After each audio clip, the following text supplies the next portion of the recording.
Last week, when I sat down to watch the 2016 Seth Rogen animated feature Sausage Party, I was expecting a raunchy, mindless comedy. Little did I know that within the first few minutes, there would be a clear commentary on the role of religion in people's lives.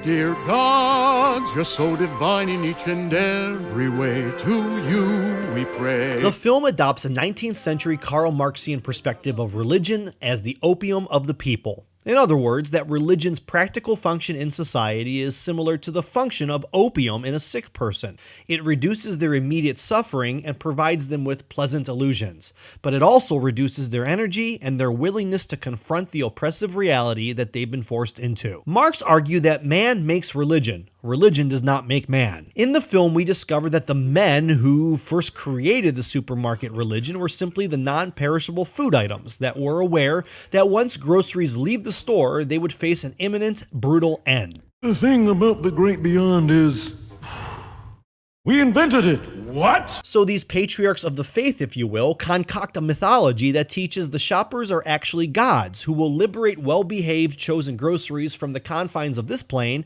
and take them to a paradise where they will be showered in virgin olive oil, among other heavenly rewards.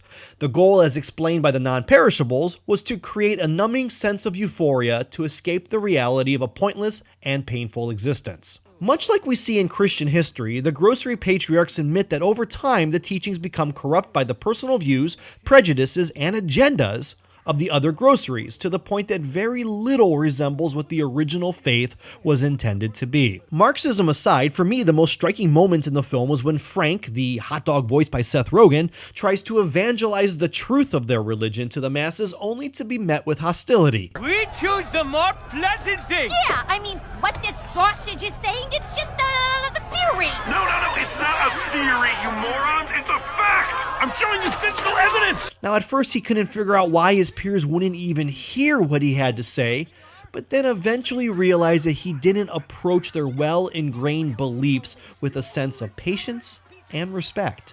You can't just slam their beliefs, you have to show them that there's a better way. In 601 AD, Pope Gregory I issued an edict to his missionaries concerning the native beliefs and customs of the people he hoped to convert. Rather than try to obliterate native people's customs and beliefs, the Pope instructed his missionaries to use them. If a group of people worship a tree, rather than cut it down, he advised them to consecrate it to Christ and allow its continued worship. Cutting down people's trees, that is, telling them what they've always believed is wrong, will only result in hostility. Instead, you must begin with where they're at, and respectfully over time redirect their beliefs while maintaining their familiar imagery, rituals, and teachings. Find common ground.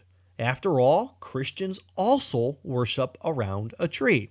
When St. Paul first spread Christianity throughout Asia Minor, as a Roman citizen, he knew that many pagan cities would have a designated temple or shrine dedicated to the unknown God. Unknown? Pagans did this in order to not offend the gods who they may not be familiar with. Paul would use these designated holy spots as opportunities to preach about Jesus, telling the pagans that this God is no longer unknown, and in fact walked among us in the form of Jesus. This would undoubtedly hook anyone who already believed there were other gods out there who deserved worship. I knew it! Successful missionary work begins with meeting people where they're at. In fact, the custom of celebrating Christmas on December 25th and All Saints' Day on November 1st both came about as the Catholic Church's response to extremely popular pagan festivals that were already being celebrated on those 2 days. Nevertheless, in Sausage Party, this was not the approach of Frank, and so his peers turned on him. Well, at least initially.